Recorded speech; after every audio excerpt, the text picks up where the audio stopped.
The IRS will never call you with threats of being arrested if you don't pay up, but those calls are on the uptick during tax season. There are also calls, texts, and emails from tax refund robbers trying to file taxes in your name and steal your refund. This is not me. Lincoln Park resident Maxine Scott was surprised to receive this letter from the IRS, alerting her that a tax refund was filed in her name. She knows it wasn't her because Scott hasn't filed taxes due to her income status. I'm worried about if those people get that money, then I'm going to have to pay it back. With the help of her cousin, they're trying to resolve the issue with the IRS. You told the IRS it wasn't her that filed. Yes, so they did have a section on the website that asked us explicitly, did you file taxes? And we were able to tell them that no, it was not us. Scott isn't sure how the thieves got her personal information, but experts say criminals are ramping up phishing attacks in order to file taxes in your name. They're sending texts and emails with bogus links, even making calls pretending to be the IRS, asking for your social security number, date of birth, and more. The best thing you can do is, if you're unsure, even if you're even slightly unsure if a call is legitimate or not, is to not give out any personal information. Most phone carriers like T-Mobile have programs and tech which you can opt into that may block numbers from bad actors. The technology weeds out suspicious calls. When that scam call hits our network, it will be blocked at that level and won't even go to your phone. You should also watch out for calls from numbers that share the first 6 digits of your phone number, or it could even be your entire number cloned. Experts say these spoofed numbers are designed to fool people into picking up what looks like a familiar number. If we see lots of outbound calls coming from a specific number, but no one answering or no numbers going back to that, that's another sign that someone is probably trying to scam customers. Some of those callers may also threaten a phony arrest and demand immediate payment via gift card or cryptocurrency. If you're not sure if the caller is in fact a legitimate IRS agent, ask for their badge number and ask for a callback number, and they'll provide that for you. Tax preparers are also on the alert, watching out for fraudsters who could be filing in other people's names. You have to be very careful when filing someone's taxes now, because they can send you all of somebody else's information and give you their bank information and file their taxes. Maxine Scott and her cousin used the IRS's website to upload proof of who she is and that she did not file that 2021 tax refund. She's waiting on confirmation from the IRS. In the meantime, they're worried that criminals who stole her identity could do even more damage. At this point, it sounds like someone does have her name and personal identification. Stealing your identity, but you end up with the money. What's that all about? New tonight, Joe lets you know how scammers are using your bank account in a whole new way. This one is a realistic IRS scam, likely because they're using your real information. Call from the Internal Revenue Services. You know this guy. IRS is filing a lawsuit against you for tax fraud. His voice makes the round this time of year, trying to get you to pay a tax bill that you don't owe. But do you know her? She's Sue Wang with the Debt and Credit Consulting Services, and she seems to know everything about you: name, social, birthday, banking information, even the amount of your tax refund. The IRS says scammers are targeting your tax preparer. They say scammers are stealing client information and actually filing phony returns, and they're putting money in people's accounts. That's where Sue comes in. After the deposit, you'll get a phone call or this email with just enough accurate information to get you to their bogus website. The IRS provided us redacted screenshots of that. It says you may be puzzled by an erroneous payment from the IRS, and they've been hired to collect. The site is down now, but the IRS says the scam is growing fast, from just a few hundred victims to thousands in days. So protect yourself. If you get a scam IRS payment, call your tax preparer and the IRS. Then don't spend it, because you'll have to return money with interest. Still have it? The bank can return a direct deposit, write void on paper checks, and mail to the IRS. Tip line is heating up with viewer calls about IRS scams making the rounds as we get closer to tax day. Right now, the biggest scams out there come in the form of robocalls, phishing emails, and fake forms you get in the mail. Well, tonight, investigator Bill Spencer reveals how these scams trick people and how to avoid becoming a victim. I work at Walmart as a bakery associate. I go to school to like 3 days a week. At just 20 years old and a hardworking college student, Binja Chuma learned a painful lesson this year about income tax scam artists. So this man stole your income tax return.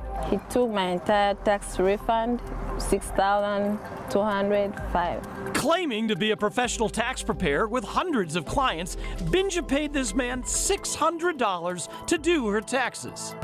A man, Binja says, then had her entire refund, $6,205, deposited into his bank account. So I worked the whole year and I paid taxes and all my effort now is gone.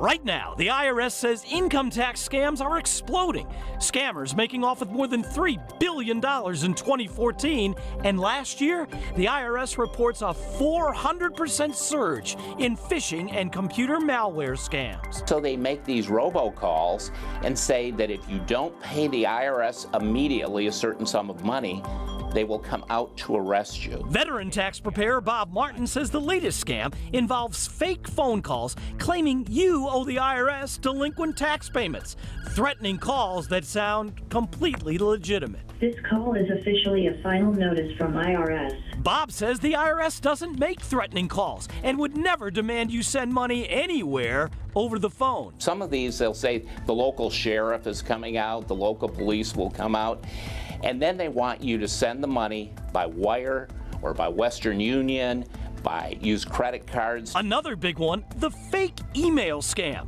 This is where scammers send you an email that looks legit, asking you for your social security number, your name, your birth date, information the IRS already has.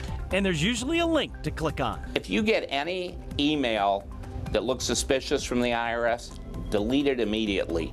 Do not even forward it to someone. And finally, there's the fake tax form scam. This is where thieves send you a fake form to fill out, promising you something from the IRS. That's his 2016 tax reduction file. I would think that means, oh, if I fill this out, I can reduce my taxes. Right. They're trying to entice people to think they can get a bigger refund, but it's just a scam. As for Binja, that fake tax preparer that ripped her off has vanished. And so has a lot of her college money. My plans are ruined. I need to pay my tuition.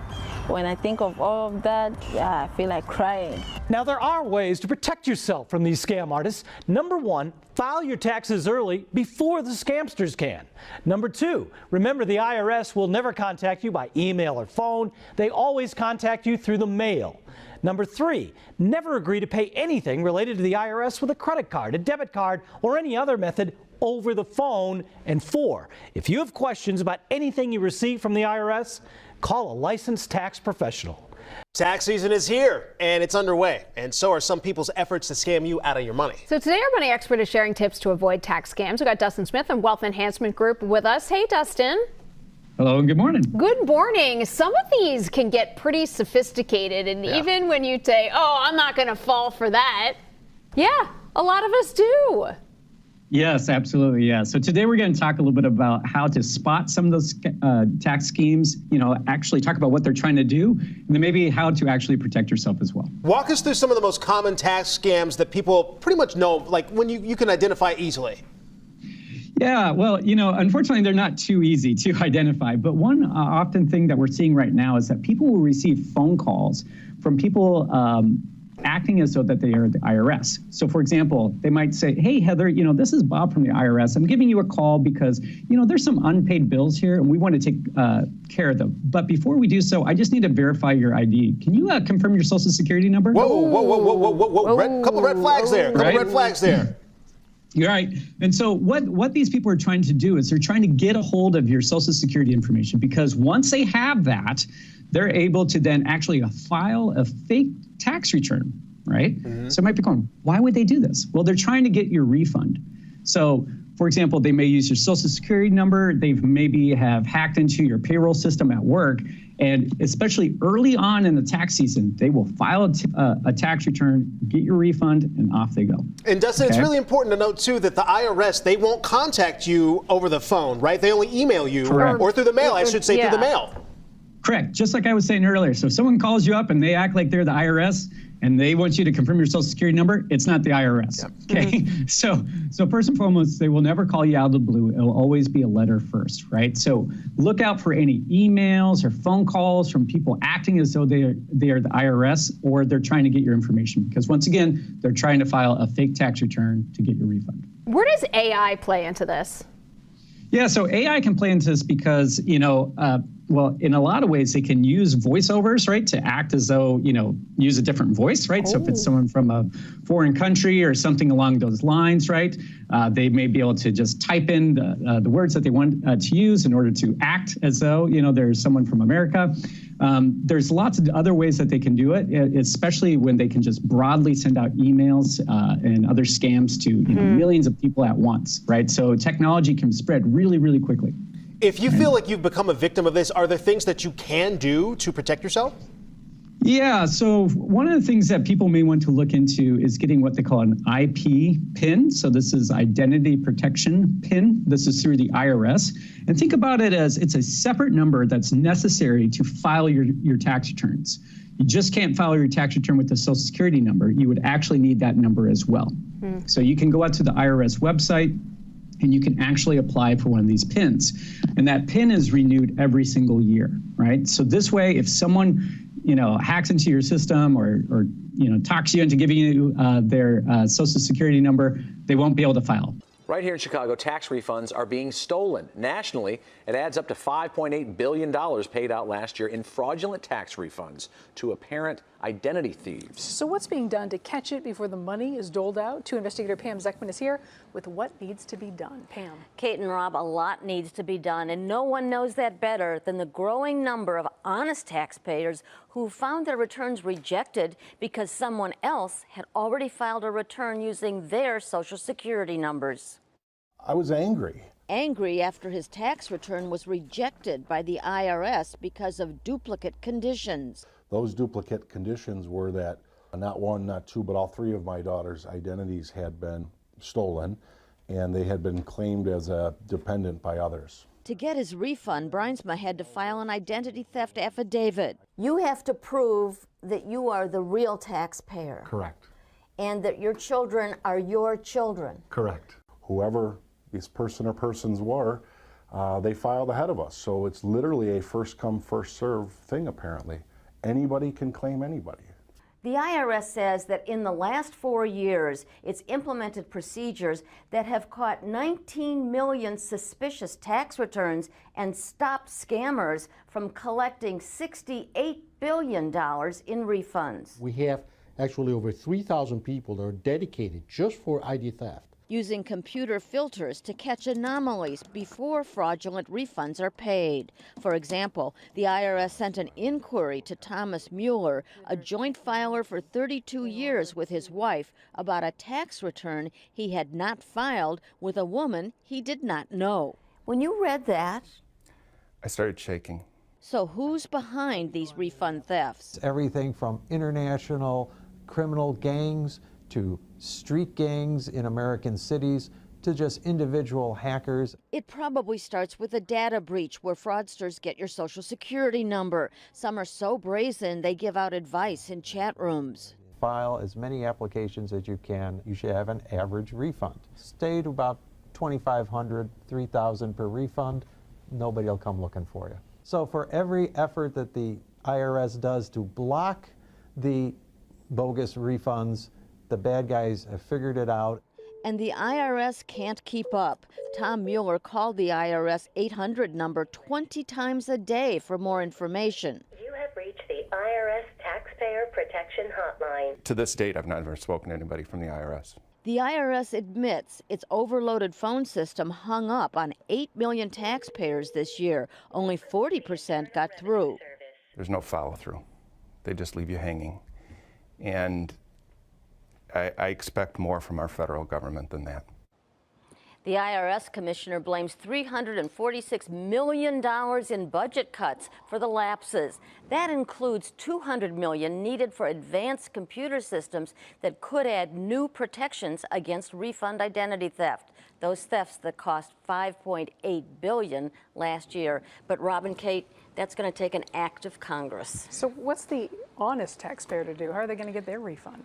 They will get them eventually. The IRS has to go through a series of steps that could take 6 months to a year, but they will finally get them. Mr. Munoz said 3,000 people are dedicated to spotting fraud. What did he say about the fact that only 40% of the people get through? I know he was talking about budget cuts, but that's a very low number for people that need customer service. That's right, and it's something that will require extra staffing, along with all of those new computers to replace the outdated ones they're working with. All right, thank you.